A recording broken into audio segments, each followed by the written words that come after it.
다시 한번 오늘 주일 예배에 참석하신 여러분들을 주님의 이름으로 환영하고 축복합니다. 지난 주일 우리가 야외 예배를 드렸습니다. 저는 야외 예배를 딱 드리고 나면 한 해 반이 갔구나 이런 생각이 들고요. 또 이제 또 한 해 이제 마무리, 또 한 해를 또 이제 마지막 반을 이제 보내면서 또 어떻게 하나님 뜻 안에서 살 것인가 또 여기서 생각하는 또 시간입니다. 우리가 지금 이 시간에 이제 예수님께서 5장, 6장, 7장 이 말씀은 우리가 산상설교라 그러잖아요. 예수님께서 굉장히 중요하게 강조하신 말씀이에요. 그러니까 이거는 뭐 많은 설교 중에 한 번 정도 설교하신 게 아니라 시간 날 때마다, 기회가 되실 때마다 이 말씀은 계속해서 가르치신 말씀입니다. 그러니까 이 마태복음 5장, 6장, 7장은 여러분이 한 번 읽고 그냥 스쳐 지나가는 어떠한 동화의 내용, 소설 정도로 생각하시면 안 됩니다. 이것은 여러분이 계속해서 묵상하시고 또 점검하시고 다시 한번 여러분의 신앙에 확인해보는 그러한 시간이 되어야 합니다. 제자의 삶이 그렇게 쉽지 않기 때문에 그래요. 그냥 소풍 가는 길이 아닙니다. 주님께서 자기를 따라오는 자들에게 계속해서 강조하세요. 좁은 길로 가는 거다. 많은 사람이 이 길을 찾지 않는다. 내 자신을 부인해야 된다. 우리는요, 조금 말해서 편한 거를 원해요. 또 내 욕망과 욕심이 먼저가 되죠.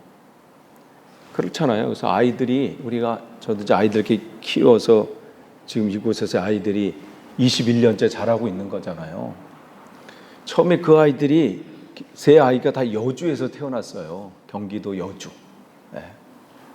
경기도 여주 강천면 감메리 458번지. 그곳에서 세 아이가 이렇게 바닥 흙을 막 하고 어디 막 퍼먹고 그러면서 자랐거든요. 근데 그 아이들이 처음에 막 기일 때요. 얘가 막 기인다고 막 흥분해가지고. 아니, 다 애들 기이는데 때가 되면. 그 기다가 자꾸 이러는 거 보고, 다른 애들보다 빨리 막 자꾸 이러는 것 같아. 막 흥분한 거예요.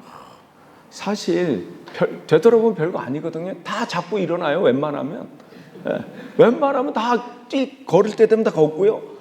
근데 그거 막 비교죠. 우리 애는 돌 전에 걸었어요. 막 우리 애는 왜 돌 됐는데도 아직도 그거 보행기 자꾸 저렇게 갈까? 얘가 혹시 어디가 조금 그런 건 아닌가?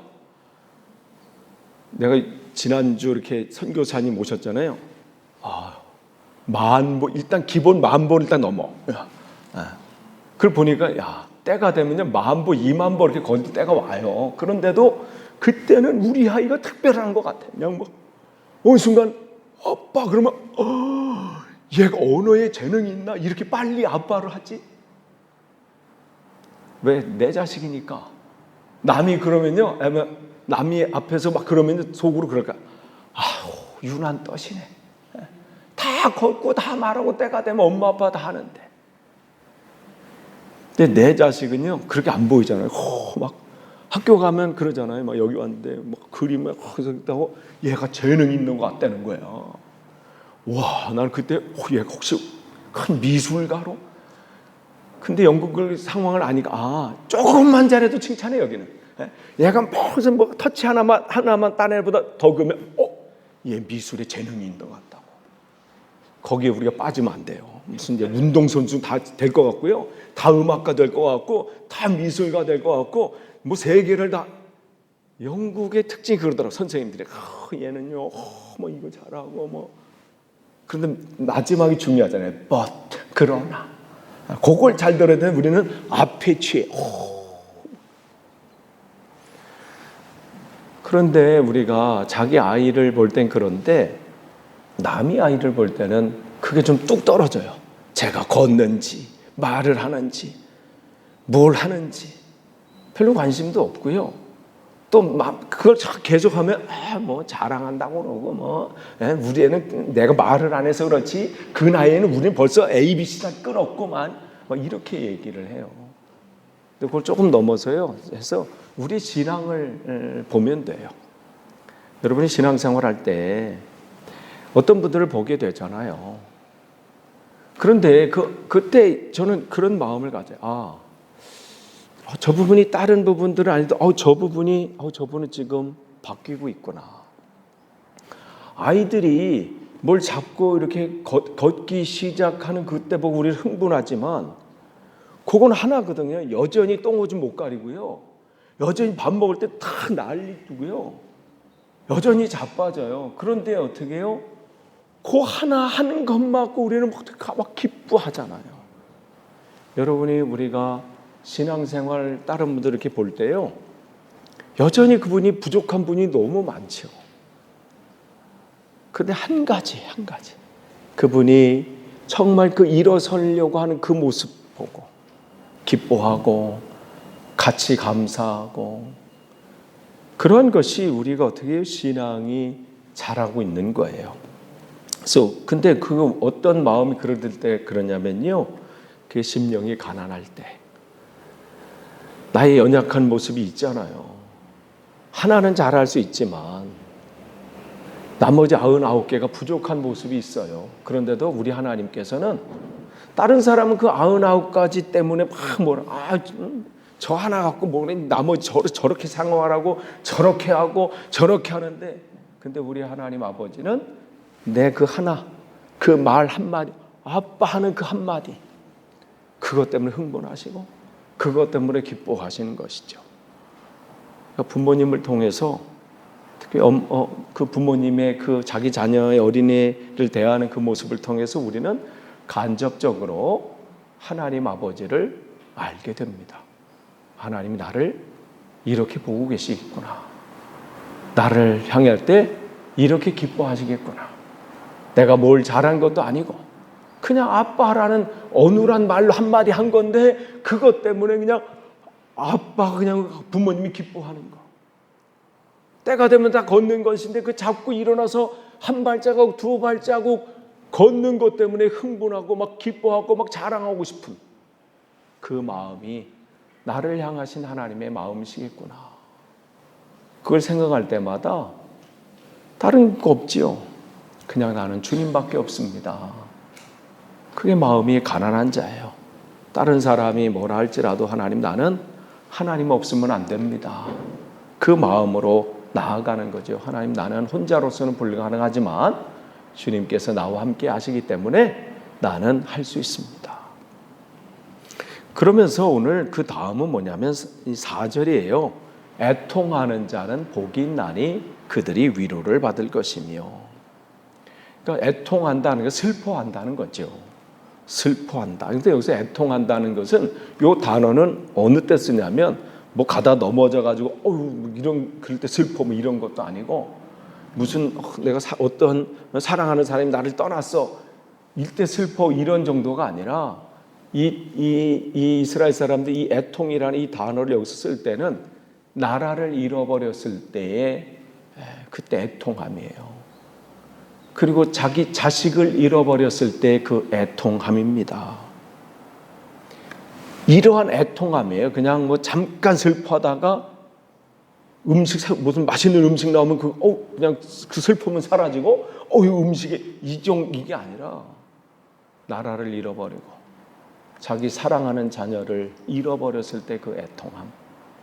그러한 마음으로 애통하는 자는 그 뭐냐면 자기 죄를 때문에 내가 하나님 앞에 온전히 서야 되는데 그러지 못하는 것, 그러한 나의 죄성, 나의 그러한 것 때문에 힘들어하고 그것 때문에 애통해하는 자, 그 사람은 복이 있다. 그 말씀을 하시는 거예요. 그러니까 이 죄라고 하는 것은 뭐예요? 우리가 죄인이다 할 때는 내가 무슨 살인, 강도, 간음, 도적질 해서 이런 걸 죄라고 하지 않습니다. 그건 죄의 결과들이에요. 죄라고 하는 것은 성경에서 말씀하는 너희들은 죄인이다 할 때는 내가 도적질해서 이게 아니고 나는 도적질한 것도 없고 강도짓한 것도 없고 살인한 적도 없는데 내가 왜 죄인입니까? 나는 그냥 착하게 살았는데 성경에서 말하는 죄인은 하나님과 관계가 끊어져 있는 상태. 이게 죄인이에요. 아무리 착하게 살아도 그는 죄인입니다. 법 없이 살아도 죄인이에요. 왜냐하면 하나님 없이 살았기 때문에. 그러니까 무엇을 하든 하나님 뜻 안에서 판단하고 선택하고 결정하고 하나님의 시각으로 보는 것, 그것이 하나님 통치 안에 있는 것이죠. 그러니까 내 삶을 볼 때 내가 그렇게 살지 못했음을 애통해하는 거예요. 그래서 자기 죄로 인해서, 죄라고 해서 하나님과 관계가 떨어진 거예요. 내가 내 마음대로 살았구나, 내 고집대로 내 방법대로 살았음을 깨닫고 하나님 앞에 정말 하나님 나를 불쌍히 여겨주십시오. 하나님이 없이는 나는 이 죄에서 벗어날 수가 없습니다. 그렇게 하나님 앞에 나아가고 애통해하고 비통해하는 것. 그러니까 이 단어는 지금 이스라엘 사람들이 가장 이 단어를 사용할 때 가장 강한 단어를 여기 쓴 거예요. 그래서 죽은 사람을 애곡할 때 쓰는 단어지요. 그러니까 가슴이 무너지고 창자가 끊어질 것 같은, 뼈를 깎을 만한 그러한 고통의 순간, 그럴 때 쓰는 겁니다. 그러니까 그 사람의 슬픔은 사람들 눈에 보여질 수밖에 없어요. 그 슬픔은. 그리고 그 애통함은 그의 행동이나 얼굴이나 말 속에서 표현되어질 수밖에 없는 그런 아픔이에요. 이 세월호 사건이 이제 9주년이 지났죠. 내년 4월 18일이면 10주년이 되는데, 어떤 분들은 세월호가 이렇게 됐는데 아직도 그걸 얘기하냐. 저는 100년이 돼도 200년이 돼도 만약에 그 부모님이 살아계시다면 잊혀지지 않을 거예요. 내 자식이 그 눈앞에 보이는데도 건져내지 못할 때 그 부모님의 그 아픔은 우리가 나가서 어떻게 넘어져서 그 아픔과 비교가 되겠습니까? 눈만 감아도, 그 또래 아이들이 지나가만 가도 우리 아이가 지금쯤에 저 나이 그때가 됐을 텐데, 그 아픔이 아무리 옆에서 아직까지 그렇게 하냐, 이제 일상을 살아야 된다, 못 살 것 같아요. 일상이 사라지겠어요? 얼마 전에 그 자기 이 초등학교 된 아이를 이 마중 나가려고 아빠가 가다가 그 우회전하는 차량에서 자기 자식이 치여서 죽는 장면을 목격한 그 아빠는 그 길을 걸을 때만이 아니에요.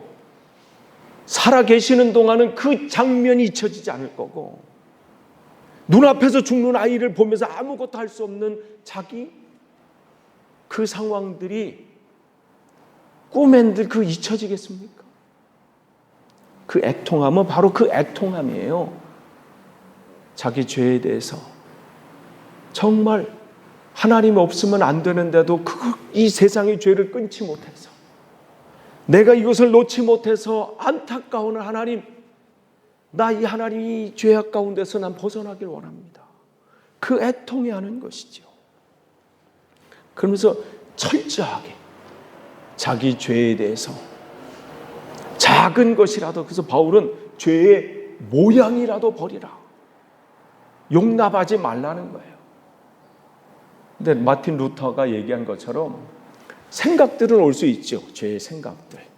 그래서 이 새가 내 머리에 앉을 수는 있어요. 우리가 어떻게 맡길 수 있는, 갑자기 이렇게 앉으면 앉는 거죠. 그러나 루터 목사님 뭐라고 그래요? 앉는 것은 어쩔 수 없다. 생각하거나 또 마음 이런 것도 할 수 있지만, 그건 내가 갑자기 사단이 주는 생각일 수도 있고 들어오는 생각이니까. 문제는 그 새가 여기에 둥지는 틀지 말도록 해라. 새는 앉을 수 있어요. 죄된 생각들이 들어올 수 있지요. 그러나 그것이 내 삶 속에서 완전히 고착되고 행동으로 나타나도록은 하지 말라는 것이죠. 그래서 하나님께 이르는 길은, 오늘 이 8가지 주님께서 이 말씀, 제자들을 이제 제자들에게 하시는 말씀이에요. 내가 정말 나를 따르고자 하느냐? 그러면 먼저 내 마음의 심령이 가난해야 된다.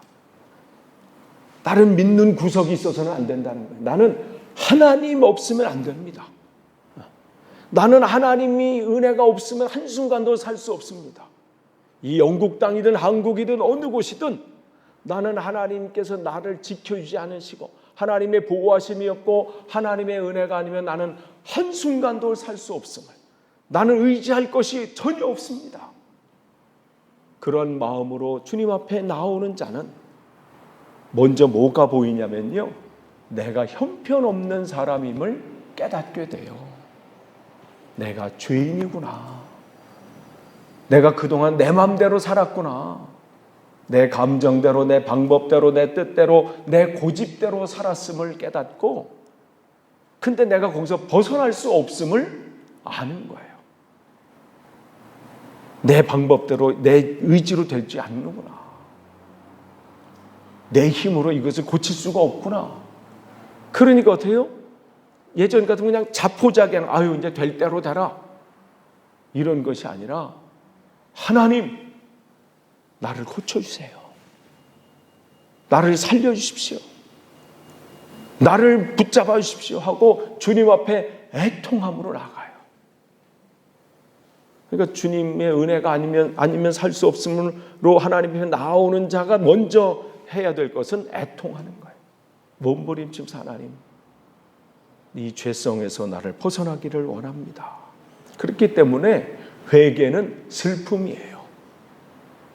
그 상황을 보고 그 아이를 생각할 때마다, 자기 눈앞에서 죽은 그 아이를 생각할 때마다 눈물 안 흘리겠어요? 그 아이 또래를 볼 때마다 눈물이 흘릴 거고, 그 길을 걸어갈 때마다 눈물이 흘릴 거고, 배를 볼 때마다 눈물이 날 거고, 그 슬픔이죠.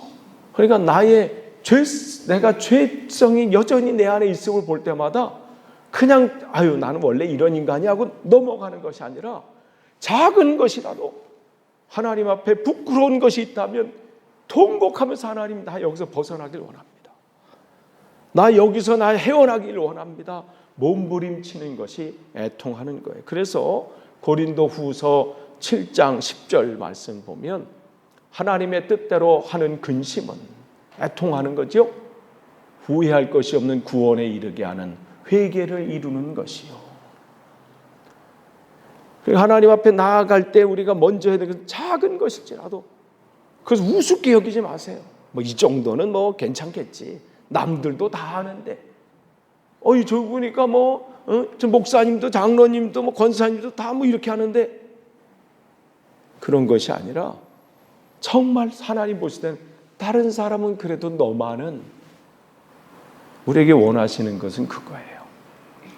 여러분은 여러분의 가정에서 신앙의 국가대표입니다. 조기 축구 선수들이 아니에요. 국가대표 선수들이에요.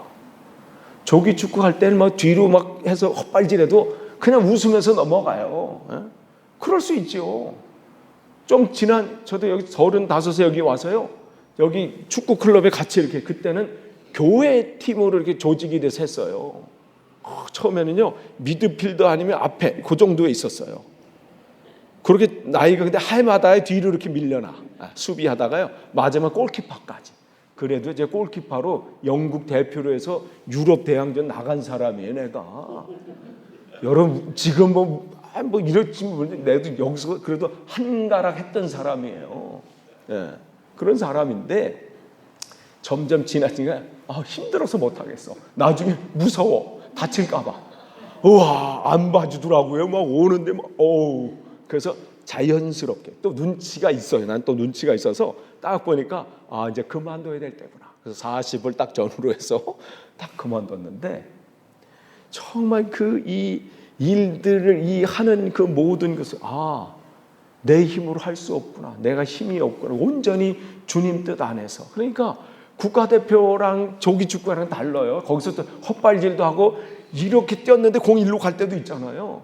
그래도요, 잠깐에 근데 여기 대표하는 거기서도 하여간 근데 눈초령은 있어요. 근데 국가대표는 다르잖아요. 기대하는 바가 있잖아요. 축구할 볼 때 어떻게 해요? 내가 또 저 정도 한다고. 사실 못하면서도 그 앞에서 막 우린 신앙의 국가대표예요.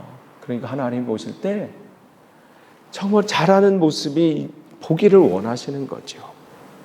근데 바울의 여러분 보시면 그의 그 신앙의 이 여정들, 영적 자서전들을 보면요. 이 바울이 이제 13권의 이 서신서를 썼는데, 이 초기에 쓴 것이 데살로니가 전후서하고 갈라디아서인데, 그 갈라디아서 1장 1절에 보면 그는 이렇게 시작하고 있습니다. 넘겨주세요, 하나. 갈라디아서 1장 1절 보면 자기를 소개할 때 어떻게 하냐면 사도된 바울은 이렇게 얘기해요. 물론 이 갈라디아서가 썼을 때 초창기이기 때문에 아직 이 바울에 대해서 사람들이 저 사람이 사도인가? 예수님이 제자도 아니었는데 하면서 아직까지는 확실히 신뢰하지 못하는 분위기 때문에 자기를 드러내는 것도 있긴 있지만 이때만 해도 나는 사도입니다 막 이렇게 얘기를 했습니다.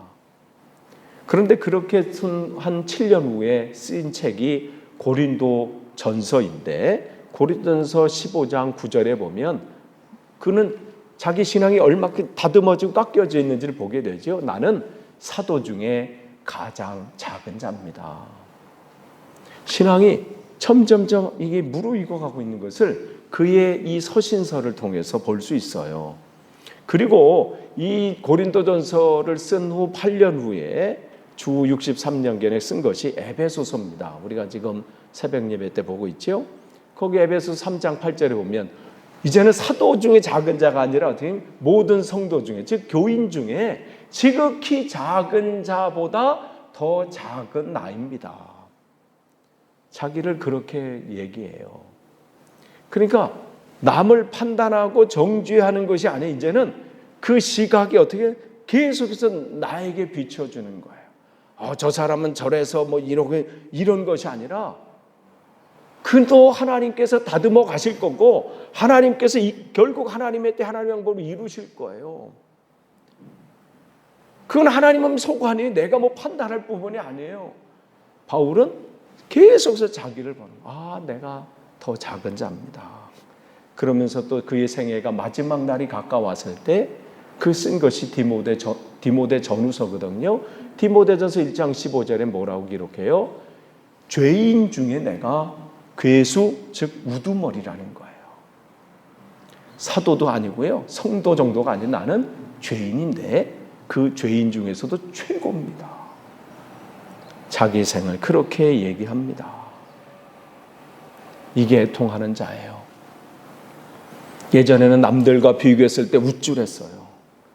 그래도 나는 신앙이 이렇게 죽었나 이 정도 성장해서 했는데 이제는 어때? 내가 이 형편없구나. 나는 하나님 앞에 더 온전히 서야 되겠구나. 그런 자에게는 남을 입에 오르내릴 시간이 없어요. 그런 마음을 주시지 않지요. 애통하게 하시는 거예요. 내가 바로 섰을 때 나를 통해서 선한 영향력이 끼치기 때문에 그렇습니다. 그렇기 때문에 마태복음 15장 18절에 보면 하나님께서 모든 것에서 입에서 나오는 것, 그것이 다 마음에서 나온다. 내가 하는 말, 내가 하는 행동은 무의식적으로 나오는 게 아니라 이미 내 마음에, 내 잠재적으로 그것이 담겨져 있는 것이죠. 그렇기 때문에 사랑하면, 어떤 사람을 사랑하면 막 선물을 주고 싶은 마음이 있어요. 나누고 싶은 마음이 있어요. 돈이 남아서가 아니라, 물론 돈이 남는 분들도 있는 것 같아요. 서사몽 집사님이 그러시더라고요. 이렇게 짐을 이렇게 여기서 붙여서 항공으로 비행기 편으로 보냈을 때 보면 콜라를 영국에서 주문하는 사람이 있대. 콜라를 포장해서 한국으로 보내고 이렇게. 또 여기 에비앙 또 포장. 내가 그래서 그분 집사님이 얘기할 때 돈이 덤비는 분들이 있구나. 너무 이 현금이 쌓여서 밑에 있는 게 혹시 이제 곰팡이 나니까 이거를 써서 보내고 또 채워놓고, 아니면 이 창고가 이 금고가 모자라. 그러니까 빨리는 살 게 뭐 있어? 그냥 물 콜라 시키고 영국 콜라 한번 먹어보자. 영국 에비앙은 다른가? 그런 사람도 있지만 정말 우리가 정말 좋아하면 선물을 하고 싶고 또 사랑의 표현을 하고 싶잖아요. 이번에 그 선교사님 그냥 한 번 했으면 좋겠는데 그냥 목사님 너무 목사님 때문에 또 새신전 교회 때문에 영국이라는 데가 와보고 막 네. 또 좀 또 새신전 교회 네. 너무 민망했네요. 너무. 근데 표현하고 싶은 마음이 있으시니까 그러시겠잖아요. 가면 공항으로 모셔든 내가 채싱턴 교회 또 목사님 가는데 네, 또 뵙겠습니다. 뭐 이랬어요. 사랑하는 마음이 있으니까 표현하고 싶은 게 있잖아요. 그런 마음에 나오는 거예요. 그렇기 때문에 정말 주님께 가까이 가면 갈수록 그 사람에게 나오는 것은 뭐예요? 내가 정말 형편없고 두 가지 하나님 앞에 내가 온전히 서야 되겠구나 그것을 알게 돼요. 자기의 삶을 스스로 판단하게 돼요. 전에는 남을 판단하는 삶이었다면 이제는 내가 하나님 앞에 부족함을 깨닫고 조금씩 지금은 요거밖에 안 되지만 내일은 조금 더 그 퍼센티지를 넓혀가려고 애쓰는 게 되지요. 우리가 뭔가를 할 때 처음에는 대단한 것 같지만 전문가를 만나게 되면 어떻게 돼요? 부끄럽게 되잖아요. 그동안 막 자랑했는데 전문가를 만나게 되면. 그러니 우리가 누구를 판단하겠어요? 하나님 보실 때는 그게 그건데. 하늘 비행기 올라가서 보세요. 집이 보이시는가? 집이 좀 3베드고 5베드고 뭐 우리는 아니야, 그냥 점이에요, 점. 이 땅에서는 무슨 차냐, 뭐 어느 집이냐, 그거에서 뭐 하지만 하나님 보실 때는 그 사람이 그 사람이에요. 그런데 그 안에서 도토리 키재기 나는 뭐 이런데 저 사람 말할 거 없어요. 신앙이 자라면 자랄수록 어떻게 해요? 나를 보게 돼요.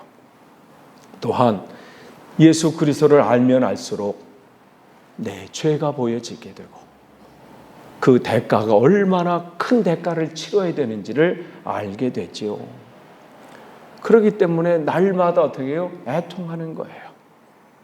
하나님, 내가 이것 때문에 오늘도 내가 넘어졌습니다. 내가 오늘도 입술을 지켜지 못해서 남에게 상처를 줬습니다. 그렇게 하나님 앞에 온전히 나아가는 거죠. 그렇기 때문에 이런 사람들에게 주님이 주시는 것은 위로예요. 그렇기 때문에 심령이 가난한 자로 끝나서는 안 됩니다. 나는 주님의 은혜가 필요합니다. 그 은혜를 간구하는 자는 시작이 뭘 해결하셔야 돼요? 내가 죄인이라는 것을 깨닫고 하나님의 은혜가 아니고서는 살 수 없음을 고백하는 자는 자기 죄에 대해서 애통하는 거예요. 내가 하나님 앞에 부족함을 자기 죄에 대해서 깊이 슬퍼하고 온전히 서는 것이죠.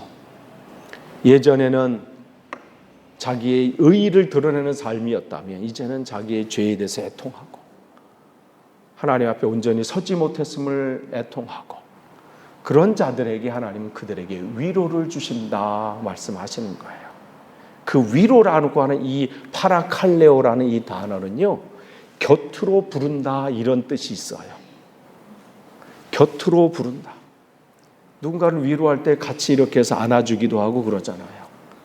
그러니까 정말 자기의 죄로 인해서 애통해야 하고 내가 이 죄 때문에 하나님에게 더 가까이 가지 못한 것 때문에 정말 애통해하는 자는 주님의 곁으로 부르신다는 거예요. 왜 부르세요?